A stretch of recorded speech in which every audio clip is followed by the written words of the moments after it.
Don't place a trade based on what you're seeing in this video because there is no guarantees of making a profit in the market. It takes you a long time to become a good trader. So this video here is just to educate you to become a much better trader. So traders, let's get into the market update today. If you haven't done so yet, guys, make sure you grab access to free access to that trading course on the screen right now. If you do need some help, guys, then make sure you grab access to that trading course on the screen. Let's go have a look at the markets today and see what actually happened. So yesterday, guys, I talked about how the market's probably going to get a bit of a bounce today. That's exactly what actually happened on the S&P 500. As you can see, the market came down through here. A little bit of a short-term bounce today. Again, there's two different scenarios that I'm seeing through here. Okay, the scenario number one is what comes next is going to give us a really good indication of where we're probably going to finish through what November and December is going to be like. So let me explain through here. So right now we are in a clear downward trend. Okay, so we're in a clear high, lower high, and a lower high. So we're in a clear downward trend. But what comes next is going to give us a really clear indication of how the year is going to finish off. So there's two different scenarios here. The first scenario is we get something like this.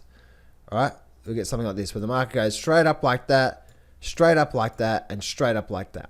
Okay, and we start to break above these highs here. Okay, so that's scenario number one. If scenario number one does happen from there, then the downward trend that we're seeing right now has come to an end. And therefore, we're possibly likely to see a very bullish finish to the end of the year. Okay, that's scenario number one that I'm seeing through here. That's again, that's scenario number one that is possibly likely to happen. Now, scenario number two is the market does still get a bit of a bounce, but we don't get a strong sort of buying leg to the upside. We get something more like this, right? We just maybe get something like this happening over the next, say, week, right? And then we get the moving average coming down through to here, right? Something like that happens, moving average. So if we get scenario number two like this, then there's a real good possibility we're going to get something like that, and we're going to start to see another leg down. So there are two different scenarios that I'm looking for in the stock market right now. Scenario number one is if we get some really strong buying legs coming out of the next week, then we know how November and December is going to be.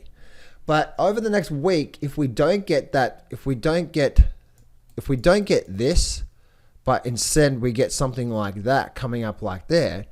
Remember, there's two different types of strength in the markets, right? There's, if the market does that, which when I say does that, guys, that's the bars going like this, right? That's very strong to the upside. If the market does that, that's very strong. That's scenario number one. But if the market does this, which is what? Which is more like the market's just doing something like this, just going sort of sideways, right? This is very strong through here. So this is strong and this is weak through here. If the buyers are showing a lot of strength like here, and we do this over here, guess what? That's showing that there's a lot of buying coming into that, and therefore we could see a very good positive finish to the end of the year, and we may even get that center course rally, okay? Now, again, guys, no one definitely knows what's going to happen, so we need to keep an alert on both sides, okay? Both sides. Right now, as we speak, the market is trending down, so therefore we have to go with that, okay? So right now the market is trending down, making lower highs. Trend is your friend until the end. So the market is making lower highs right now. It's trending down. But if we do start to get something like this happening, which is weak, then we're possibly likely to see a movement on the downside from there. Moving over now through to the Dow Jones, and that's the very same situation that we're seeing right now. Still strong lower highs. What comes next? Do we get a very strong bounce off this double bottom? 1, 2. And then we go through this. We go through the same situation I just walked you through just a minute ago, right? Same for the Nasdaq as well too. Lower high, lower high, lower high. Bit of a double bottom. What comes next? Okay. So moving on now through to the gold market as well. So this is actually gold through here. So moving over now through to gold, and gold's having a little bit of a pause, as I expected, guys. Bit of a pause, bit of a pullback. The wait for the moving average to start to come up. So what's gonna come through here?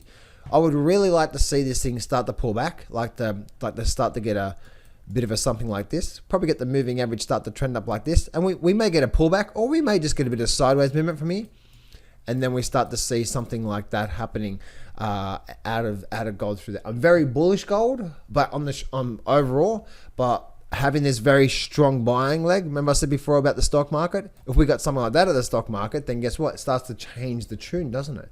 If we go from a downward trend to now upward, possibly an upward trend from there out of gold. So that's what I'm seeing through there from gold. Still waiting for that pullback to happen.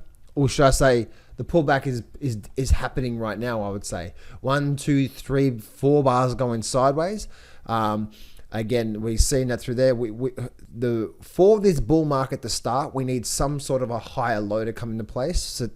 And we actually want to see that, right? Because we want to, in a really good bull market, we have higher lows and higher highs.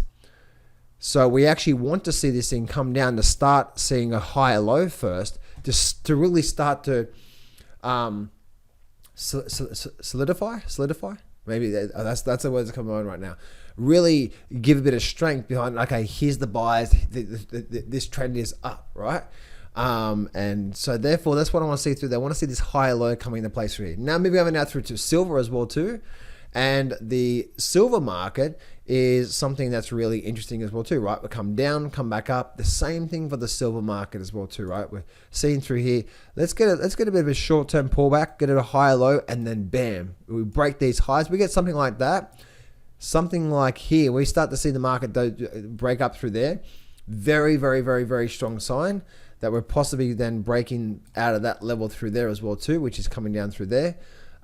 Once we get a breakout above here, we could possibly see silver take on some serious price action from there.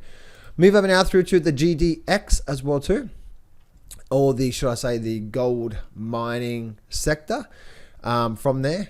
And we're definitely getting, look at this here. See how the moving average is flattening out through here, right? So whenever we get the moving average trending like that, it's very strong on the downside. Now we're getting a flattening of, which is very positive for the bullish side. And now we're just getting this through here. So we may be getting something like this through here, right?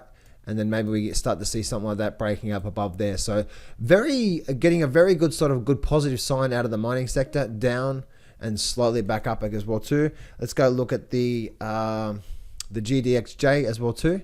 Same sort of thing, right? Strong down, strong back up. And again, I would really like to see a higher low come into place here to start to see this thing start to have a really nice movement on the upside from there. So that's what I'm looking at through there, guys. Let's go look at the actual silver mining sector as well too. The silver mining sector is still in a very strong downward trend. So this is still like the right? Hear my voice, right? Why? Because look at this here. What's actually going on through here? High, lower high, lower high. We're still in this downward trend, right? So there's not even possible of an end of trend yet. And the issue with is trying to find a bottom here. The issue within that is that whenever you try to find a bottom right now, is that it's possibly not going to be a good idea, right? Because whenever you say, okay, the bottom's in here, the bottom's in here, the bottom's in here, the bottom's in here, it may continue down again like that, and then you're like, oh, the bottom's in here, you know what I'm saying? It's like, that's always the hardest thing about trying to capture a bottom. I always wait to say, wait for the market to turn around, and then we can start to see something from there. And moving over now through to the SILJ in the same situation, right? We're still getting these lower highs through here. And then we're getting this pullback from here as well too. And this is a big thing, guys, I talk about in that trading course, link in the description there. And again, I even teach you my trading system in that trading course. That first link in the description, I teach you all the details to that. The big thing that I always teach people here is that the one thing we want to try to do is not try to fight against it, right? A lot of the times, if you're trying to fight against a trend, if you've got a very strong trend established. If you do, oh, I'm going to buy it here because it's got up on the bottom. I'm going to buy it here, or I'm going to buy it here. I'm going to buy it here. Right? I would say you've got to have a 80% losing strategy by trying to pick a bottom. If what I said there is true, right? If what I said there is true, you're going to probably have an 80 to probably 70% losing rate trying to find a bottom. If that is true, then instead of having a 70% or an 80% losing rate, how about flip it on its head and therefore have a 70% to 80% win rate? And what does that mean? Instead of trying to buy it when it's going down, why not try to short it, short it, short it, short it, possibly even short it, right? To get yourself what? That 70 to 80% win rate in the markets from there.